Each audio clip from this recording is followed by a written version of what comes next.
We are brought into this world in an unnatural way,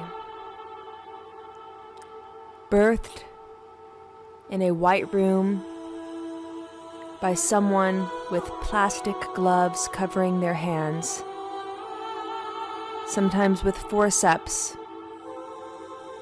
and lights so unnaturally bright. This is how many of us have entered into this incarnation, into this physical form.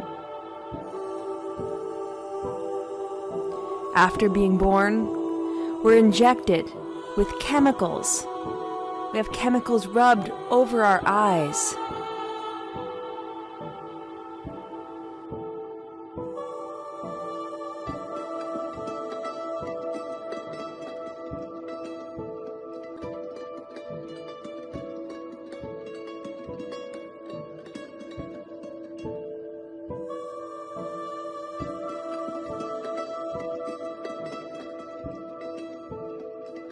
And then the mental indoctrination begins. We're given a list of rules, and we learn about man's law. Our whole reality is shaped by these thought forms, by these mind viruses. We become so limited in how we interact with the world and what our true powers are. But something inside of us seems to have realized that we have forgotten something quite important. And that is the power of our imagination.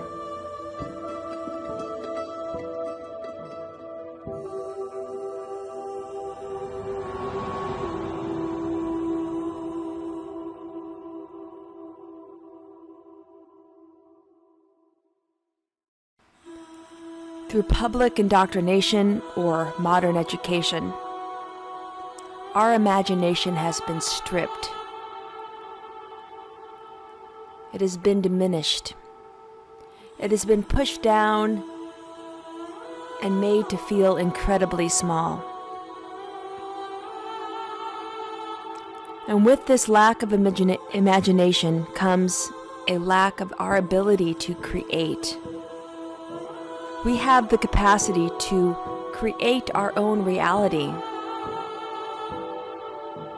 But we do so within the confines not of man's law, which does not allow us to truly create anything from our own intention. It only allows us to create that which the powers that should not be want us to create. However, if we were aligned with nature, if we were not birthed so unnaturally, yet if we were birthed in a natural way,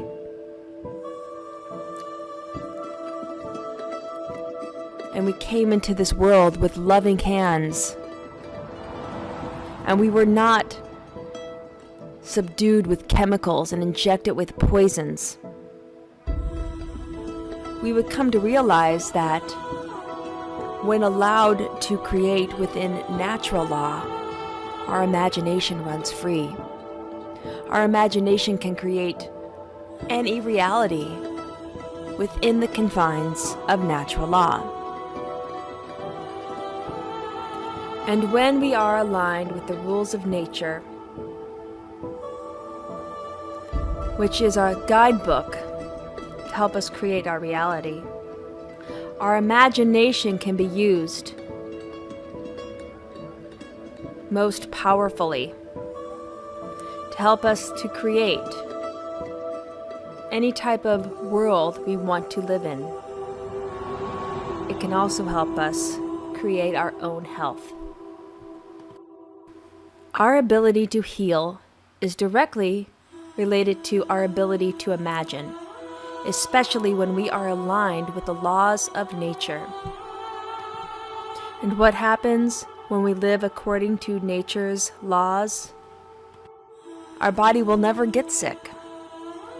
Yes, some people are born with genetic disorders, causing them to have a specific type of disease or ill health. However, many abnormal genes will never express themselves if surrounded by nature.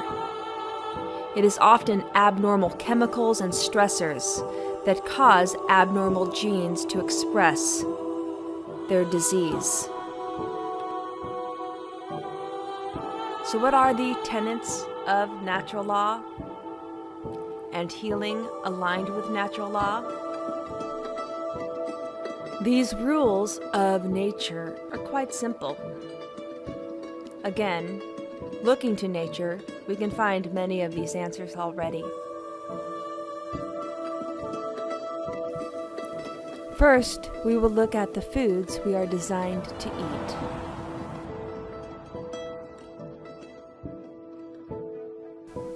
Humans are more similar physiologically to other animals that are classified as frugivores.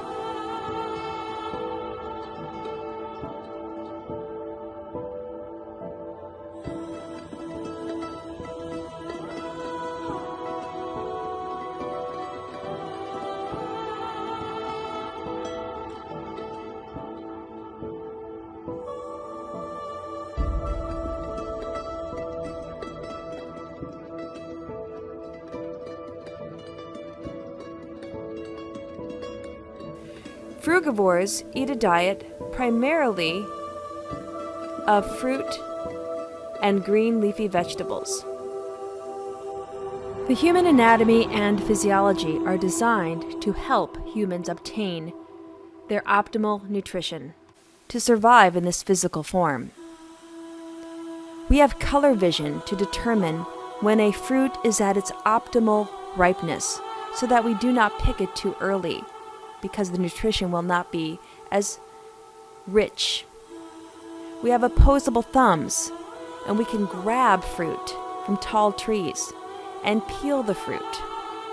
And when we eat the fruit, it not only nourishes us, but it also heals us. It's easy to break down, it's easy to absorb, and it fights off many of the oxidants that are produced during stress. It's the ideal food for human nutrition and human life. Another tenet of natural hygiene or natural law is taking in healthy water and being properly hydrated. It has been said that many humans really don't need to drink water as long as we're eating foods that are water rich. And the foods that are the most rich in the most beautiful water are fruits. Fruits, as they grow, receive water from their root system, and this is water that has been naturally distilled. And mixed in that water are many of the important nutrients that we need. And these nutrients are already bioavailable. Minerals, vitamins, phytonutrients, they all are delivered to us in this medium of life that has been created within the growing plant, producing the fruit for us. And when you think of the fruit, it is a gift of the plant. The plant doesn't need to die to deliver the fruit to us. It is an outgrowth, a release of the plant, meant for our nourishment. So, the best water comes from fruits. And eating water-rich fruits is an incredibly healing practice. In fact, when a person is ill, either water fasting, meaning taking nothing in but water, or eating nothing but fruit, doing this for an extended period of time can often easily release whatever is causing your ill health. Doing this right away will save you much time and money down the road. No need to run to the doctor. No need to pop a pill. Just give your body the ability to relax and focus on hydrating foods. The next law of natural hygiene, or living in accordance with natural law, is getting enough sunshine. The sun is an incredible source of energy. And there have been many correlations of the sun in our natural history to various entities and powers. But the sun is the source of all energy on this planet. And for humans, the sunlight hitting our skin is the first step of several that leads to the production of vitamin D. Vitamin D acts as a hormone in our body. And with vitamin D, we can absorb calcium and phosphates from the foods and beverages we take in. The vitamin D acts as a hormone traveling to our small intestine, helping the calcium more easily travel into our blood. And calcium is the most abundant mineral in our body.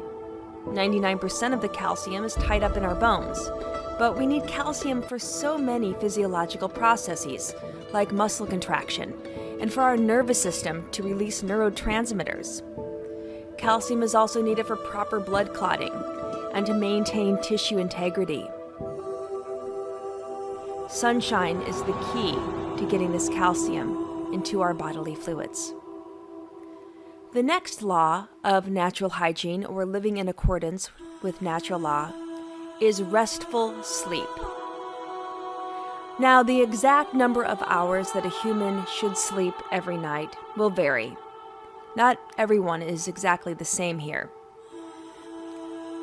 But it is important that you get an extended amount of sleep, hopefully during the darker hours of the day, when it's more natural for our body to sleep and rest. Humans have color vision, and we do our best work during the daylight, when the sun is bright and we can see the beauty of nature. Our photoreceptors in our eyes see more clearly during the day as opposed to nighttime. And that is because in the area of our retina called the fovea centralis, we have the highest concentration of cones, which is the type of photoreceptor that detect color vision. So it is much better to sleep during the nighttime than during the day. And getting enough sleep is really important. If you're only getting a couple of hours of sleep at a time, you're not going to benefit from the restoration and regeneration that takes place during proper sleep. Also, dreaming is more abundant the longer we sleep. What I mean by that is if you're only getting a couple of hours of sleep, the amount of time you spend in REM sleep, which stands for rapid eye movement when dreaming is taking place, those amounts of time are lessened. But if you get, let's say, 8 hours of sleep, the more dreaming of time takes place during the last 4 hours as opposed to the first 4 hours. So there is something to be said for getting at least 6 to 8 hours of sleep a night. Some people may need as much as 10. After this, we do need adequate relaxation. Humans are not meant to work constantly. We need time to relax and enjoy our surroundings, our environment, and to appreciate the beauty all around us, and letting this beauty inspire us. A relaxed mind improves our physiology and our connection to nature.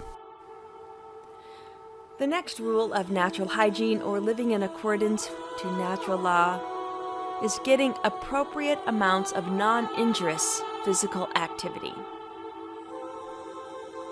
It is good to move the body.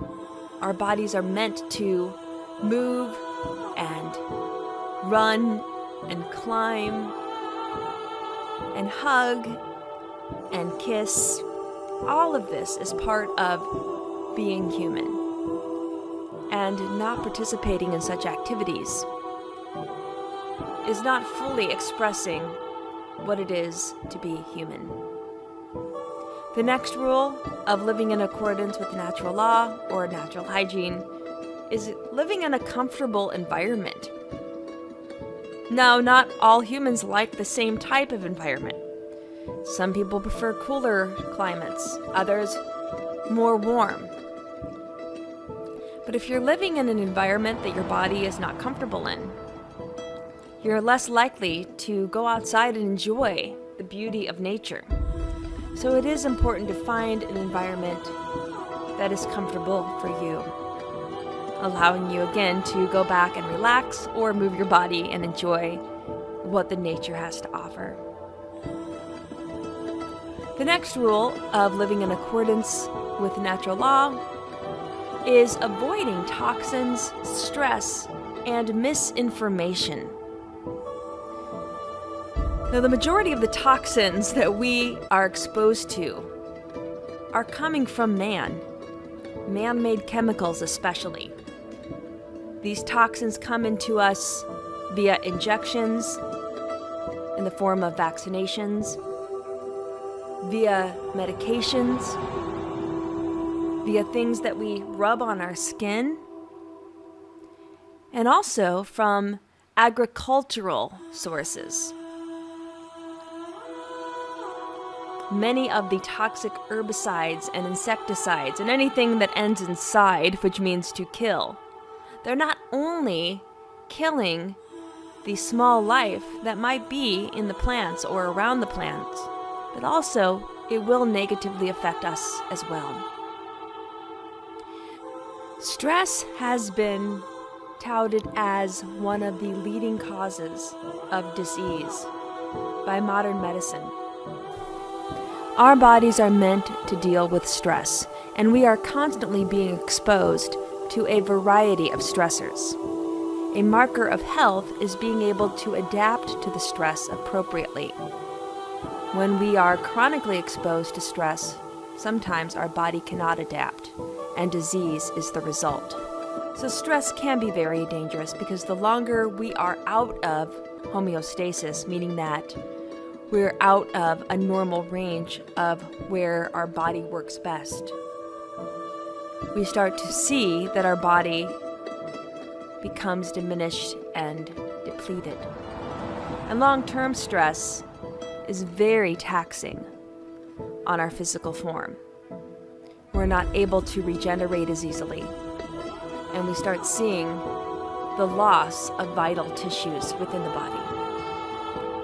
So, as many times as you can, do your best to limit the stress in your life and make changes so that you don't have to be involved in stressful situations as much. And then with misinformation, well, my best advice for avoiding misinformation is to turn off the television. Mainstream media is the leading source of misinformation. Mainstream media is simply the talking heads of the powers that should not be. And again, this is part of the control system that is limiting your imagination. The goal is to enhance your imagination and not be limited by what those powers are trying to indoctrinate you with. So do your best to avoid this type of misinformation. What you see in front of you is usually all you really need. And last but not least, to help live in accordance with natural law, it is very important to nurture positive social relationships with other humans, with other beings, animals, plants, nature as a whole. Help to develop these social relationships.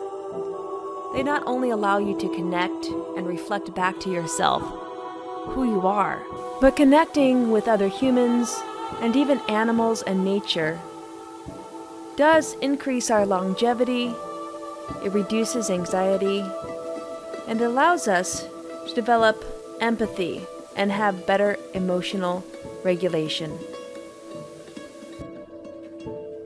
By respecting the laws of nature, we can regain physical health. Nature has everything we need to thrive.